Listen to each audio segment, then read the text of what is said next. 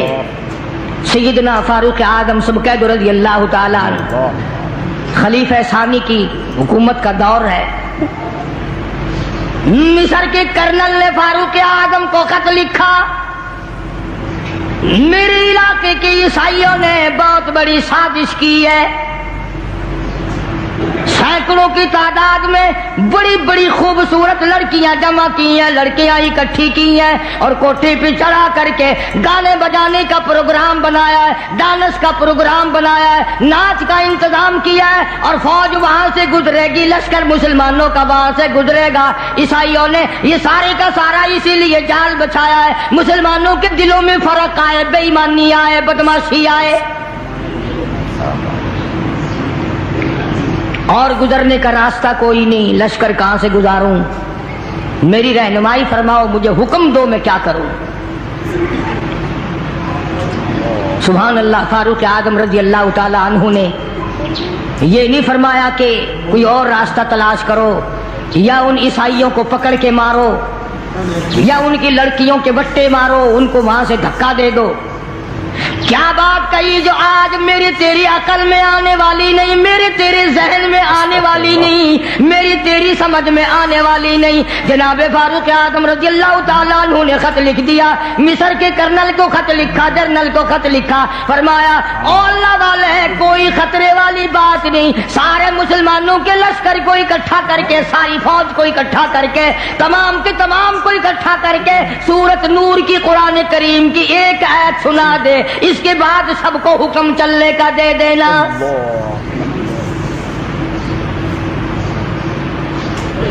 قرآن کریم کی ایک آیت سنا دے.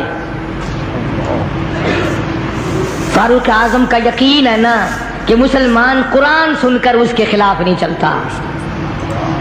اس قوم کا کیا بنے گا جس قوم نے قرآن کریم کو صرف مردوں کے لیے رکھ چھوڑا ہو.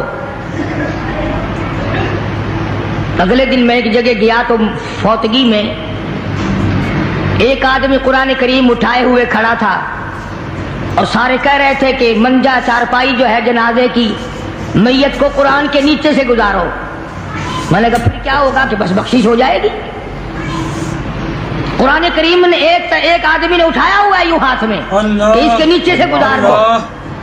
اور میں نے کہا خدا کے بندو, اگر قرآن کریم کے نیچے سے گزرنے سے نجات ہوتی تو بلال اپنا چمڑا نہ ادڑواتا, بے شک زنیرہ کی آنکھیں نہ نکالی جاتی, سمیہ کے چیر کے ٹکڑے نہ کیے جاتے, ابو بقیہ کی پسلیاں نہ توڑی جاتی, سعید بن مسیب کو ٹکڑے ٹکڑے نہ کیے جاتے, اور سیدنا حسین رضی اللہ تعالی عنہ کا سارا خاندان پیاسا نہ جاتا.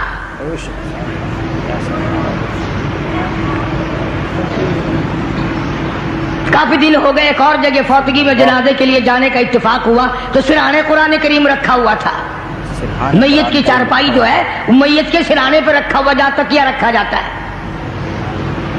وہ قرآن کریم نے اعلان کر دیا وَوُضِعَ الْكِتَابُ فَتَرَى الْمُجْرِمِينَ,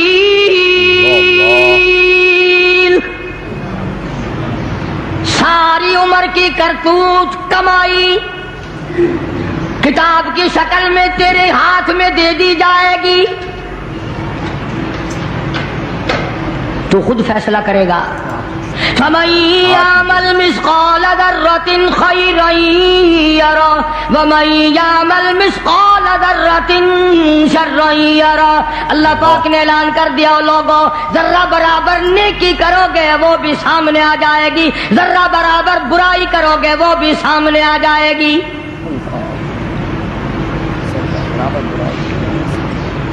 چنانچہ جناب فاروق اعظم رضی اللہ تعالیٰ عنہ نے خط لکھ دیا، ساری فوج کو اکٹھا کر کے، لشکر کو جمع کر کے قرآن کریم کی 2 آیتیں سنا دے اور پھر اسی راستے سے گزار۔ یقین کرو ان کے پیٹ بھی تھے، ان کے بچے بھی تھے، نفس بھی تھا، تم سے زیادہ طاقتور تھے، تم سے کہیں زیادہ طاقتور تھے وہ۔ اس نے کرنل نے تو یہ کوئی نہیں کہا، جنرل نے تو یہ مصر کے نے کوئی نہیں کہا کہ جی ایک آیت سے کیا ہو جائے گا، یہ تو سارا قرآن روز پڑھتے ہیں، روز قرآن کریم پڑھتے ہیں، سنتے ہیں۔ چنانچہ فاروق اعظم رضی اللہ تعالیٰ عنہ کے خط پہ عمل کرتے ہوئے سارے لشکر کو جمع کر لیا، ساری فوج کو اکٹھا کر لیا اور تمام کو جمع کر کے فرمایا وَقُلْ لِلْمُؤْمِنِينَ يَغُضُّوا مِنْ أَبْصَارِهِمْ وَيَحْفَظُوا فُرُوجَهُمْ ذَلِكُمْ أَزْكَىٰ لَكُمْ إِنَّ اللَّهَ خَبِيرٌ بِمَا يَصْنَعُونَ۔ اور لوگوں اپنی آنکھوں کی حفاظت کرو، اپنے دلوں کی حفاظت کرو، اپنی شرمگاہ کی حفاظت کرو، اپنی نفسانی خواہشات کی جگہ کی حفاظت کرو۔ اگر تم تھوڑی سی آنکھ سے بھی دیکھو گے ان اللہ خبیر بما یصنعون، میں خدا تمہیں دیکھ رہا ہوں۔ مصر کے جنرل نے، مصر کے کرنل نے قرآن کی ایک آیت سنا دی اور اس کے بعد حکم دیا کہ اسی علاقے سے، اسی گلی سے، اسی ٹھکانے سے گزرے جہاں عیسائیوں کی سینکڑوں لڑکیاں بیٹھی ہیں، حسن و جمال کا پیکر جمع ہے، ڈانس ہے، گانا ہے، بجانا ہے۔ آج الٹا معاملہ ہو رہا ہے، جو ہم قرآن پڑھتے ہیں، پڑھاتے ہیں، سنتے ہیں، سناتے ہیں، جس گھر میں کبھی گانا بجانا نہیں ہوا آج ٹی وی ٹیلی ویژن آ گئی، اس کی وجہ سے گانا بجانا ہو رہا ہے۔ گھر گھر میں وی سی آر کی ٹھنکار لگی ہوئی ہے اور گھر والوں کا خیال بھی نہیں کہ گناہ ہو رہا ہے، بربادی ہو رہی ہے، بچیوں کے اخلاق تباہ ہو رہی ہیں۔ بڑے بڑے حاجی نمازی مولویوں کے گھروں میں وی سی آر آ گئے۔ ایمانداری سے خانے خدا میں بیٹھ کے فیصلہ کرو، ہمیں مرتے وقت ایمان کی رتی کیسے ملے گی؟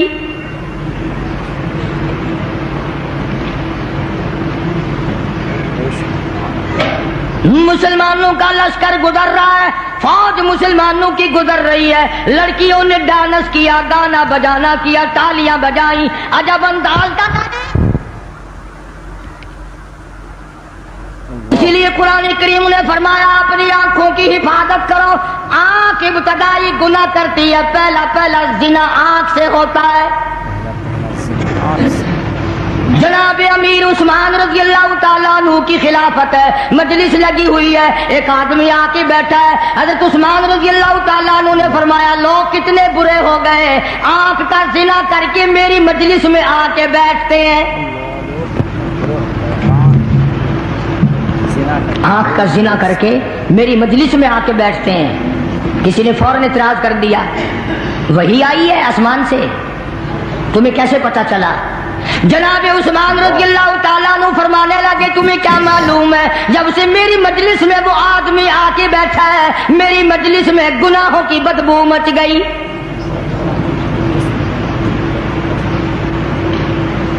آج لوگ حرام خوری کو حرام خوری نہیں سمجھتے، بدماشی کو بدماشی نہیں سمجھتے۔ چنانچہ قرآن کریم کی آیت سن کر کے جانے والی فوج گزر رہی ہے، لشکر گزر رہا ہے۔ لڑکیوں نے سوال کر دیا اور جانے والوں کوئی تو سر اٹھاؤ، کوئی تو یہ حسن کا نظارہ دیکھو، کوئی تو یہ ڈانس دیکھو، ناچ بجانا بجانا دیکھو۔ ایک مسلمان سپاہی گزرتا گزرتا کہنے لگا کوئی کیسے دیکھے گا، یہ سارے کے سارے اللہ کا قرآن کریم سن کے آئے ہیں۔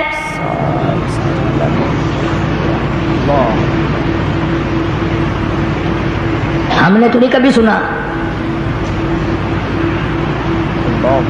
انہوں نے 2 آیتیں سنی، پورے لشکر میں پوری فوج میں ایک آدمی ایسا نہیں جو سر اٹھا کے دیکھے، جو آنکھ اٹھا کر کے دیکھے۔ اللہ کی قدرت کا کام دیکھو. عیسائی لڑکیاں کہنے لگی اور جانے والوں اور مسلمانوں اور محمد عربی صلی اللہ علیہ وسلم کے غلاموں، ایسا قرآن جو حسن کے نظارے سے روک دے، جو ڈانس اور گانے بجانے سے روک دے، حسن و جمال کا پیکر ہم نے اکٹھا کیا، کوئی دن دیکھنے والا نہ ہو. اور مسلمانوں ہمیں بھی وہ قرآن کریم سناتے جاؤ.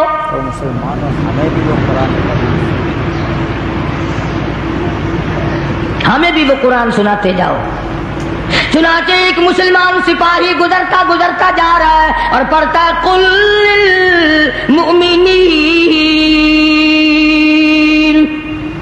یغضوا من ابصارہم ویحفظوا فروجہم. اور لوگوں اپنی آنکھوں کی حفاظت کرو، اپنی شرمگاہوں کی حفاظت کرو. ان ذالکم ازکی لکم، پرہیزگاری اپناؤ. ان اللہ خبیر بما یصنعون. اللہ اللہ اکبر. میں خدا تمہاری آنکھوں کے اشارے بھی دیکھتا ہوں. بے شک. مورخین نے لکھا ہے جیسے ہی مسلمان سپاہی نے قرآن کریم کی تلاوت کی، چلتے چلتے نے لڑکیوں نے کوٹھے سے چھلانگیں لگا دی. اور قرآن پڑھنے والوں ہمیں بھی ساتھ لے کے جاؤ، اب قرآن کریم سے دور ہم بھی نہیں رہنا چاہتے. ساری مسلمان بن گئی، توبہ کر لی، استغفار کیا. آج مسلمان کی موت آ رہی ہے تو کنجری کا گانا سنتے ہوئے یہ جتنے بسوں میں، ٹرکوں میں، ویگنوں میں ایکسیڈنٹوں میں مرتے ہیں، تمہارا کیا خیال ہے؟ یہ درود شریف پڑھتے ہوئے مر رہے ہیں؟ کوئی یہ کلمہ پڑھتے ہوئے مر رہے ہیں؟ کنجریوں کے گانے سنتے ہوئے مر رہے ہیں. جنازہ گزر رہا ہے تو رستے میں بھی گانے ہی بجانے کی آواز آ رہی ہے. حتیٰ کہ قبر میں دفن کر رہے ہیں، مٹی پڑ رہی ہے، گانے کی آواز پھر بھی آ رہی ہے. قبرستان کے چاروں طرف گانا بجانا، بازاروں میں چاروں طرف گانا بجانا، گھر گھر میں گانا بجانا. اور بدماشی پھر کس بلا کا نام ہے؟ بغیرتی، کمینہ پن کس بات کا نام ہے؟ شادی مکمل نہیں ہوتی مسلمان کے چھوکرے کی جب تک وہ باجا نہ بجائے، گانا بجانا نہ کرے. خوشی مکمل نہیں ہوتی. ہمیں تو کوئی اعتراض نہیں، کرو خوب رج رج کے کرو جو کسی کے دل میں آتا ہے، مگر یاد رکھو یہ بات، خدا کی عدالت میں اندھیر نہیں ہے. تم نے جو کمر باندھ رکھی ہے کہ جو کچھ بھی ہو جائے ہم نے سرکار دو عالم صلی اللہ علیہ وسلم کی مخالفت کرنی ہے، ہر اس کام کو کرنا ہے جس سے آقا نے منع فرمایا. یاد رکھو. پھر خدا نے بھی اعلان کر دیا، فرمایا ان بطش ربک لشدید. پھر آ جا، میں تجھے سخت عذاب دینے کے لیے تیار بیٹھا ہوں. پھر ایسا ایسا عذاب، تکلیف دینے والا عذاب. کئی سال ہو گئے اخباروں میں آیا تھا کوئی نئی نہر کھدوائی گورنمنٹ نے، کھدائی کے دوران پرانا قبرستان آیا. ایک ایکسین صاحب کی طرف سے لکھا ہوا تھا کہ انہوں نے بھی دیکھا اور کافی سارے لوگوں نے دیکھا کہ ایک قبر کے اندر ہڈیوں کا ایک ڈھانچہ اور اس کی کھوپڑی کے قریب کئی شیر کا ایک وٹھوا بچھو بیٹھا ہے. گوشت نہیں، چمڑا نہیں، ہڈیوں کا ڈھانچہ ہے. تو لکھا تھا کہ جب وہ ڈک مارتا تھا کھوپڑی میں، پیروں کی طرف سے بالکل سیدھا کھڑا ہو جاتا تھا. کوئی ٹھکانہ عذاب الہی کا. جتنا وہ کریم ہے، جتنا وہ رحیم ہے، جتنا وہ ستار و غفار ہے، جب اس کی بے نیازی پہ آئے تو قہار و جبار بھی ہے. آج ہمارے گھروں سے سکون نکل گیا، اطمینان چلا گیا، خیر و برکت رخصت ہو گئی.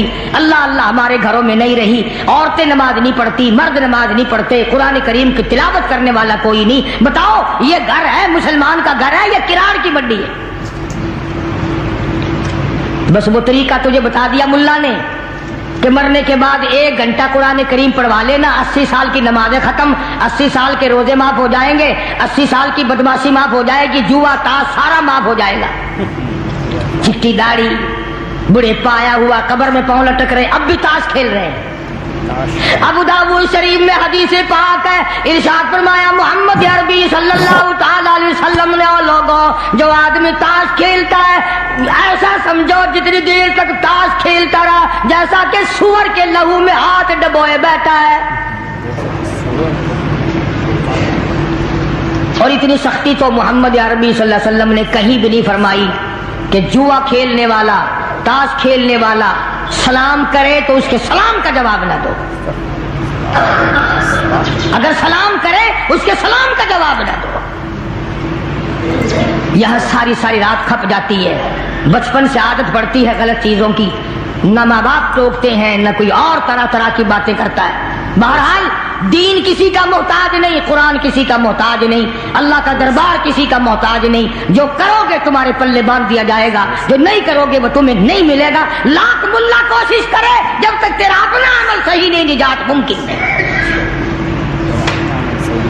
تم نے سہارا بنا لیا ہے. کوئی کہتا ہے میت کو قرآن کے نیچے سے گزار دو، کوئی کہتا ہے قرآن کو سرہانے رکھ دو کافی ہے.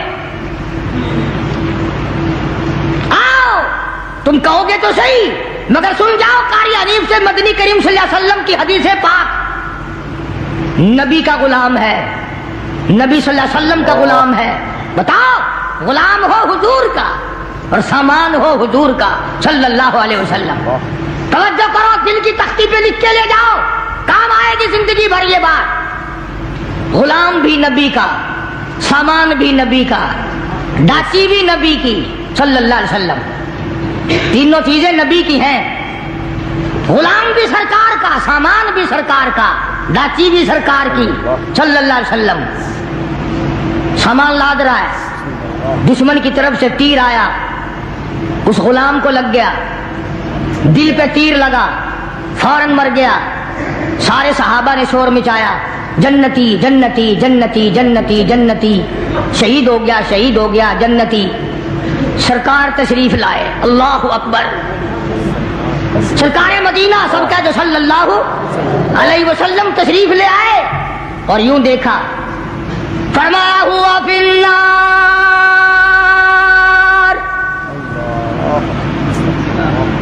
اور لوگوں میں محمد الرسول اللہ صلی اللہ علیہ وسلم کی آنکھ دیکھ رہی ہے، آگ میں چلا گیا. کمال ہے، غلام بھی نبی کا، سامان بھی نبی کا، ڈاچی بھی نبی کی، اور لاتا ہوا تیر کھا کے مر گیا، اب بھی شہید نہیں. فرمایا او لوگوں، اس نے غنیمت کے مال میں سے بغیر تقسیم کیے ہوئے کسی وقت میں ایک چادر چرا لی ہوگی، ایک کمبل چرا لیا ہوگا. میں محمد الرسول اللہ صلی اللہ علیہ وسلم دیکھ رہا ہوں، وہ کمبل آگ کا بن کے سارے بدن پہ لپٹا ہوا ہے. اللہ استغفر اللہ. یہ یوں ہی تو نہیں مسجد میں سے جوتی اٹھا کر لے جاتے ہیں، چلو جی جوتی لگ گئی ہے، پتہ چلے گا. قبر آنے تو دے، موت آنے تو دے. صاحب نبی نے فرما دیا کہ میری آنکھ دیکھ رہی ہے کہ وہ چادر آگ کی بن کر سارے بدن پہ لپٹی ہوئی ہے. چنانچہ ایک دوسرا صحابی اٹھا، توجہ، دوسرا صحابی اٹھا اور یہ جو چپل میں جو تسمے سے لگے ہوئے ہوتے ہیں یہ لے کے آیا اور کہنے لگا کالی کملی والے، میری جتی کا یہ تسمہ نہیں تھا، بغیر مال تقسیم کیے ہوئے میں نے مال غنیمت میں سے یہ تسمے اٹھا کر اپنی جتی میں لگا لیے تھے، میں تو واپس کر رہا ہوں. آپ نے فرمایا میں نہیں لیتا، یہ آپ جہنم کے انگارے ہیں. آخر وہ کون سا وقت آئے گا جب ہم ہوش کریں گے، وہ کون سا وقت آئے گا جب ہم تدبیر کریں گے، وہ کون سا وقت آئے گا جب آخرت کی تیاری کریں گے. وہ کوئی نرالی عمر ملے گی تیاری کے لیے، کسی کا پیسہ کھانا پڑے وہ نہیں چھوڑنا. پرسوں ترسوں کی بات ہے، صبح صبح میں یہاں سے نماز پڑھ کے باہر نکلا، دو آدمی آئے کہ کسی بس سے یہ کٹا گر گیا، یہاں رکھ لو، اعلان کرنا، کوئی مالک ہوگا آ کے لے جائے گا. اب ہم لوگ تو ڈرتے بھی ہیں نا بھائی کسی کی نہ جانے کیسی چیز ہو کیا. میں نے دو آدمی تھے، اس وقت تک انہوں نے دیکھا نہیں تھا اس میں ہے کیا. میں نے کہہ دیا، میں نے کہا اس میں ہے کیا. اس نے جو کھول کے دیکھا نا اس میں تھی سائیکل کی ٹوپیں، فوراً بے ایمان ہو گیا. کہنے لگا چلو منڈی والی مسجد اعلان کراویں گے. کٹا ملا سڑک پہ اور اعلان کرائے گا منڈی کی مسجد میں.